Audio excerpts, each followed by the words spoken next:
Hi there, it's Estelle. I'm just doing a video for you today for the upcoming Virgo Full Moon, which is occurring this time where I am. It's about 2 o'clock in the morning tomorrow morning, so probably talking about 12 or so hours. So this video is just to introduce you to some of the concepts of Virgo Full Moon, and also what is the full moon. So the full moon is where the moon is opposite the sun and it's illuminated by the sun, so that's why you get such a beautiful glowing vision when you look out your window at night and see that full moon rising. So with Virgo, the energy is overthinking and critical thinking. The Virgo is ruled by Mercury, so Mercury is the planet of ideas and thoughts and communication and action from communication.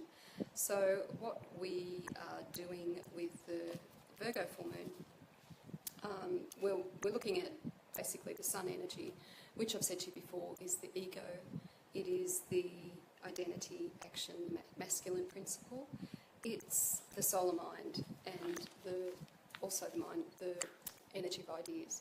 Whereas the moon is the feminine principle. It is the intuition, its secrets, and the subconscious mind, the tribal mind also, and it's also subconscious motivations and the things that drive us that we're perhaps unaware of because they are subconscious.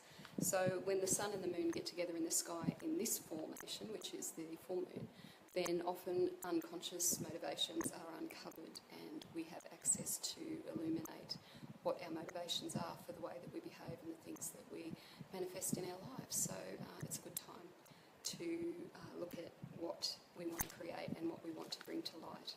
Now, some of the things around Virgo specifically and things to expect with the Virgo full moon are doing what's right for your body. Virgo is very much a health-oriented sign. It rules the 6th house in the astrological house system, and the 6th house is the house of service, but it is also health.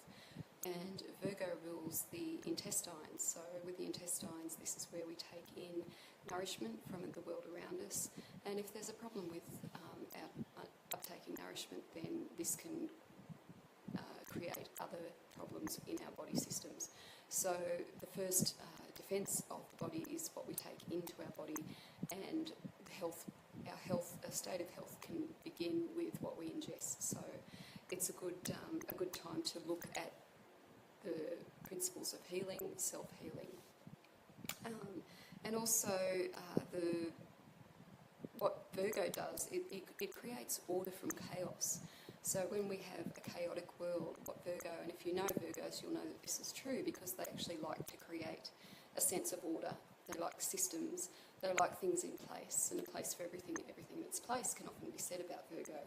And they're the people that you can rely on, and being an earth sign, they're very grounded and very practical. So it's a good idea to enlist a Virgo if you want someone to make things happen and have things organised for you. So with this full moon, it is a good time to declutter, to create systems in your life that are going to work for you. And also, it's a good time to create systems that work for you and not what other people say you have to do. So it's very much a self-directed thing, and this is also when we talk about health. Health is something that I guess is a very hot topic because everyone's got their views on health. With this full moon, it's a good time to start to think about what's good for your health, what works for you. Start to observe what works in your life and start to put those into practice more often. And, I'm not saying don't listen to your doctors and all of that. That would be very remiss of me to say that. But in adjunct to what, your normal health practices are, start to notice when you start feeling ill, what's been going on, what have your thoughts been, what have you been taking in that's probably from your environment, and not only in a nutritional way, but also in a way of, the energies that are around you. Have you been taking on too much for yourself? Are you comfortable in your body? What sort of things are you doing there? So it's just a good idea in this full moon cycle to perhaps adopt those sorts of ideas and to say, well, I'm going to start to look at what works for me and not what everyone says I should do, because because if you start to create a system of observing what works for you, then you can take that forward into your life, and regardless of what everyone else is doing, you know that the stuff that you have done that works for you, that makes you feel healthy, that makes you feel balanced, that makes you feel grounded, are the things that work, that you can take forward and use for yourself. So also with Virgo, it is creating order out of chaos. So as I said, it is that putting practical systems in place, things that organise you and get away from the scatteredness. So the scatteredness can often come from the Pisces, and of course with the full moon, we've got the Virgo moon opposite the Pisces sun. So this is where you get that axis of, you know, the tension between the order from chaos and the chaos itself, or the less groundedness of the Pisces energy.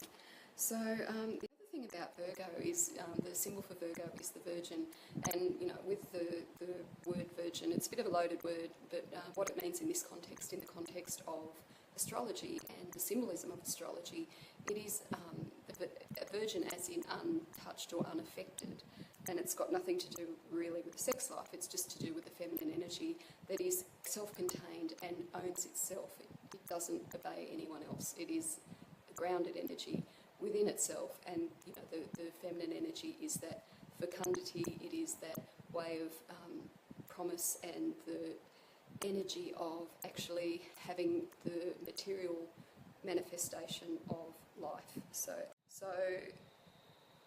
the other thing that happens with Virgo is that Virgos generally will purify themselves in the service to others. So whereas the Pisces energy is the opposite, Pisces will try to purify itself with trying to find who they are and the service to themselves and find out where they belong. Whereas the Virgo is the actual finds their own self-worth or self-esteem through serving other people. It's a good time to compile a health profile and observe your patterns of illness and health. So because Virgo rules the health, and especially where the intestines or the diet, you know, we'll call it the diet, is the things that you ingest, are concerned. So, you know, start observing patterns of health and illness. So, you know, the things that you do, how do they affect you? If you have a feeling of illness, or you're feeling not well one day, what's been around you? And I did mention this before in the call. The other thing that you can do with the Virgo energy is observe yourself performing tasks. How do you do these tasks? How do you feel when you're doing those tasks? Keep a little bit of a journal about what's going on around that too. You can learn a lot about yourself by doing that. And with Pisces being the opposite to Virgo in this full moon opposition, then we look at some subtle healing energies. So if you're into energy healing, again, you know, this is something that Pisces can rule, and also meditation and contemplation. And some other activities you can do around Pisces is photography and art. So if you want to get into your creative side and, you know, sort of go down to the bottom of the garden and play with the fairies, it's always a good thing to do on a Pisces cycle. So and just the other thing with Virgo, declutter. And I did say that before, but declutter, get organised. You know, even if you just organise one room in this cycle, that's a great thing to do.